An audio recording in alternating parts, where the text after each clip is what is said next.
Hello friends कैसे हैं आप लोग। चलो अच्छे ही होंगे क्योंकि मैं यहाँ पे अच्छा हूँ और उम्मीद करता हूँ आप भी वहाँ पे अच्छे होंगे। चलो टॉपिक की तरफ बात करते हैं। इनइक्वालिटीज़ के अंदर हमने लास्ट क्लास के अंदर बेसिक कॉन्सेप्ट का डिस्कशन किया था, जिसके अंदर जो सिंबल्स होते हैं वो क्या क्या डिनोट करते हैं, उनका मीनिंग क्या होता है और उससे हम लोग क्या क्या कंक्लूड कर सकते हैं उसके बारे में बात की थी। कुछ बेसिक ट्रिक्स की बात करी थी regarding box and all which gives the unique answer. तो वैसे ही कुछ क्वेश्चंस जिनका पैटर्न थोड़ा सा नया है उनकी बात करते हैं। यस, चलते हैं टॉपिक की तरफ।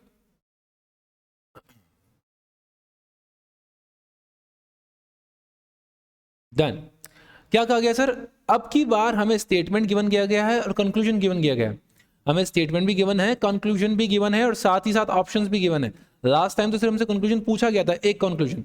यहाँ पे एक से ज्यादा कंक्लूजन है और वापस वही कंक्लूजन वन सही है, सेकंड सही है, आइदर और वाले कॉन्सेप्ट्स।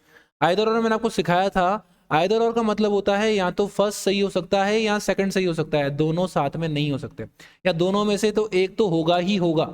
अगर मैं सारी पॉसिबिलिटीज को दो ऑप्शंस के अंदर बांध दूं, फिर जितनी भी पॉसिबिलिटीज हो सकती है मैंने उनको दो ऑप्शंस के अंदर बांध दिया, या तो ये होगा या तो ये, दोनों में से एक तो होगा ही होगा, उसको बोलते हैं आइदर और, उसको बोलते हैं आइदर और। ऐसे बहुत से क्वेश्चन हम लोग ट्राई करने वाले हैं और इस कॉन्सेप्ट ऑफ आइदर और को बिल्कुल माइंड में क्लियर करने वाले हैं। वैसे आइदर और हमने इससे पहले भी पढ़ रखा है अच्छे से। यस, क्या कहा गया है सर, स्टार्ट करते फटाफट से। ओ ओ ओ, बीच में कॉमा भी है। चलो मैंने आपको एक चीज हमेशा बता दूं, जिस भी पर्सन का कंक्लूजन आपको ड्रॉ करना हो वो पर्सन सेम लाइन में होना चाहिए। सेम लाइन में कैसे समझना, यहाँ पे हमको कंपेयर करना है सी और पी को, तो मतलब मुझे सी और पी सेम लाइन में चाहिए। बट यहाँ पे जो स्टेटमेंट गिवन है वो दो अलग अलग बॉक्सेस में गिवन है। एक तो यहाँ पे हमारा यू पे खत्म हो जाता है और उसके बाद एन के बाद एक नया स्टेटमेंट चालू हो रहा है। दोनों को कंपेयर कैसे कर सकते हैं समझा रहा हूं, बिल्कुल ध्यान से समझना। अच्छा, सी और पी को कनेक्ट करने वाले, इस और इस लाइन को कनेक्ट करने वाले कौन से कॉमन शब्द है जो कि लेफ्ट वाले स्टेटमेंट में भी आ रहे हैं और राइट वाले स्टेटमेंट में भी आ रहे हैं। देखो सर, आर यहाँ पे भी है, आर यहाँ पे भी है, और R is equal to P, मतलब मैं आर को रिप्लेस करके पी लिख सकता हूं क्योंकि R is equal to P. समझना इसको लिखते कैसे, जैसे यहाँ पे आप लिखो C is greater than S which is greater than equal to R which is less than U, और अकॉर्डिंगली जो आर है उसको यहीं पे नीचे लिखो और which is equal to P and N is greater than R. कुछ ऐसा हम लोग साथ में लिख सकते हैं और यहाँ पे आप लोग कंपेयर कर सकते हो। बिल्कुल चीजों को आराम से समझना। यहाँ पे बोला गया R is equal to P, तो मैं आर की जगह पे पी को रख सकता हूं, तो मैं यहाँ पे आर को हटाते हुए किसको रख रहा हूँ, आर को मैं यहाँ पे हटाते हुए पी को रख रहा हूँ, जिससे मुझे ये पता पड़ रहा है sir C is greater than both of them, C is greater than S and P both. हमसे पूछा क्या गया है, C is greater than P. Yes sir, you are 100% correct, C is greater than P, हमारा first conclusion 100% correct है।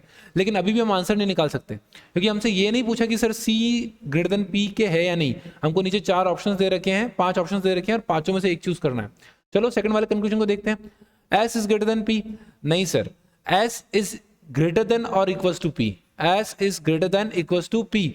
Conclusion 100% जब तक correct नहीं हो मैं आंसर नहीं कर सकता, इस चीज का हमेशा ध्यान रखना। सर आप यहाँ पे कह रहे हो S is greater than equals to P, S is greater than equals to P, ऐसा हमारा क्या बोल रहा है, स्टेटमेंट बोल रहा है। लेकिन कंक्लूजन क्या बोल रहा है, S is greater than P. Sir दोनों सेम है क्या, बिल्कुल भी नहीं है। यहाँ पे एस और पी इक्वल भी हो सकते हैं और यहाँ पे नहीं हो सकते, तो दोनों डिफरेंट स्टेटमेंट्स हैं और दोनों अलग अलग आंसर्स दे रहे, तो हमारे स्टेटमेंट के अकॉर्डिंग ये कंक्लूजन ड्रॉ मैं नहीं कर सकता। तो only first conclusion is correct. कौन सा ऑप्शन बताता है ये, option number A. Option number A क्या बताता है, only first conclusion is correct. ऐसे और भी क्वेश्चंस करोगे कॉन्सेप्ट क्लियर होते जाएंगे। Yes, question number second, first मैंने करके बताया, सेकंड वाला प्लीज वीडियो पॉज करके आप खुद से ट्राई करो, आपसे हो रहा है क्या। जहां नहीं आया आंसर, आपका आंसर निकालो, चेक करो कहां दिक्कत आ रही है। अगर सेम आंसर है तो congratulation, you got it in one shot, आपको पहले क्वेश्चन में ही कॉन्सेप्ट समझ में आ गया। चलो स्टार्ट करते हैं। अगर आंसर नहीं आया तो देखो कैसे करते हैं। फिर जहां पे भी कॉमा आता है वहां पे स्टेटमेंट खत्म हो जाता है।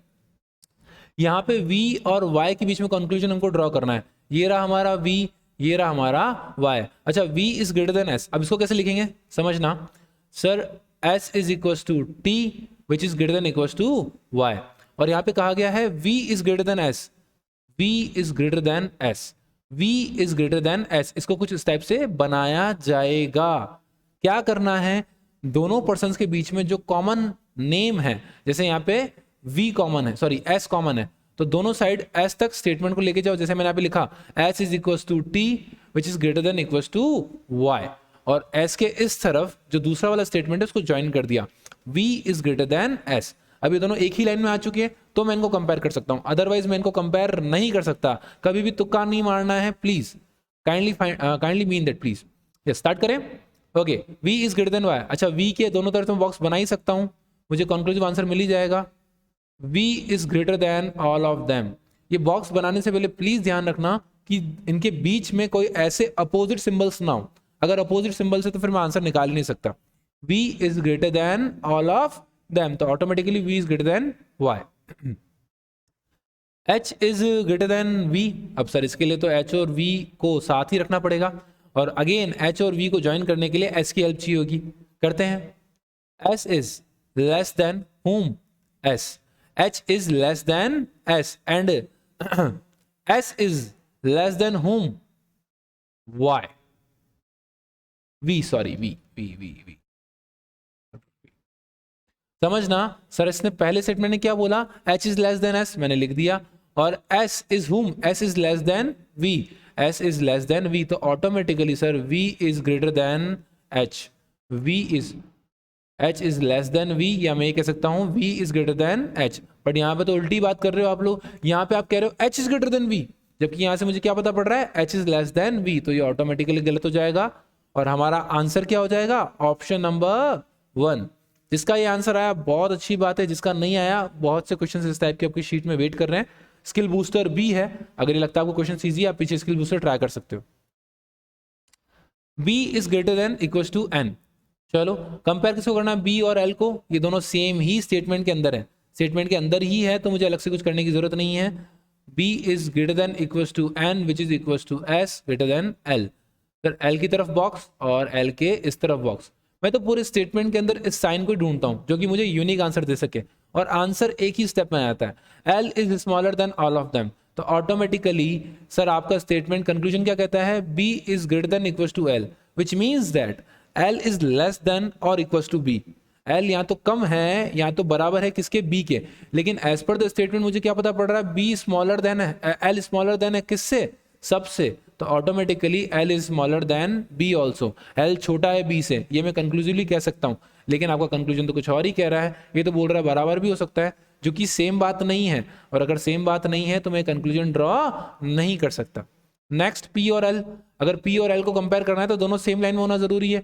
अच्छा, p और l को कनेक्ट करने के लिए कौन सा कॉमन वर्ड है? That is n। n यहाँ पे भी है, n यहाँ पे भी है। चलो करते हैं कनेक्ट। n से लेके यहाँ पे यहाँ से यहाँ तक कॉपी पेस्ट मारो, that is n is equal to s which is greater than l।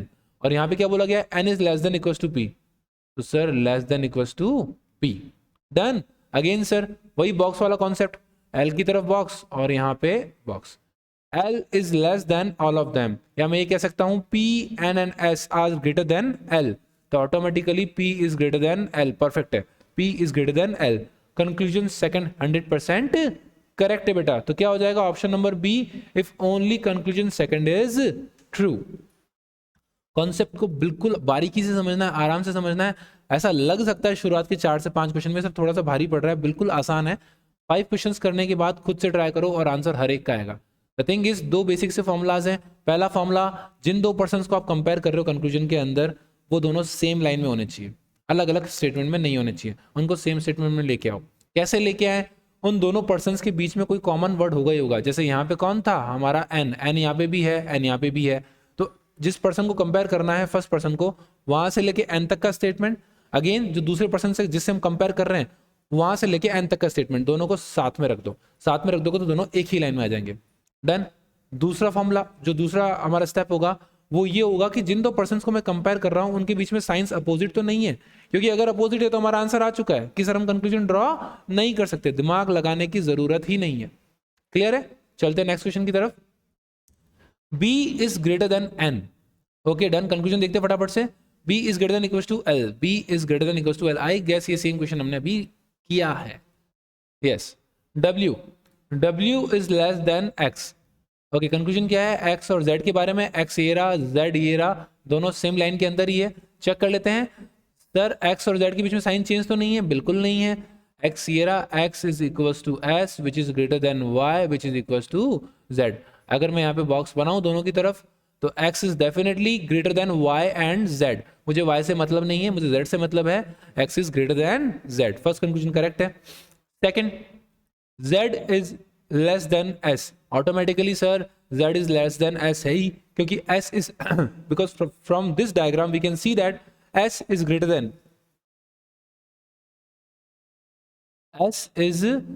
Then both y and z। दोनों से ग्रेटर है, y से भी ग्रेटर है, z से भी ग्रेटर है, तो s is greater than z।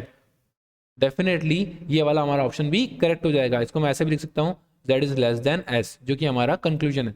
तो सर कंक्लूजन फर्स्ट भी करेक्ट है, सेकंड भी करेक्ट है। ऐसा कौन सा स्टेटमेंट कहता है हमें? Option number yes E, if both the conclusions first and second is true. तो इस टाइप के जो कॉन्सेप्ट होते हैं जिसके अंदर हमें ये लोग क्या कहते हैं, एक स्टेटमेंट दे देते हैं, कंक्लूजन दे देते हैं, कंक्लूजन 2 दे देते हैं, और फिर हमसे 5 ऑप्शंस के थ्रू, मोस्टली ऑप्शन सेम ही रहते हैं, कई बार डायरेक्शंस चेंज हो सकती है, ध्यान रखना डायरेक्शंस चेंज होती रहती है, तो डायरेक्शंस को बिल्कुल ध्यान से पढ़ना बहुत ज़रूरी है। सिर्फ इतना ही नहीं है, इनइक्वालिटीज़ में सिंबल्स का यूज़ भी किया जाता है, कोडिंग का यूज़ भी किया जाता है। जैसे हम लोगों ने डायरेक्शन सेंस में या ब्लड रिलेशन में कोडिंग वाला कॉन्सेप्ट भी पढ़ा था।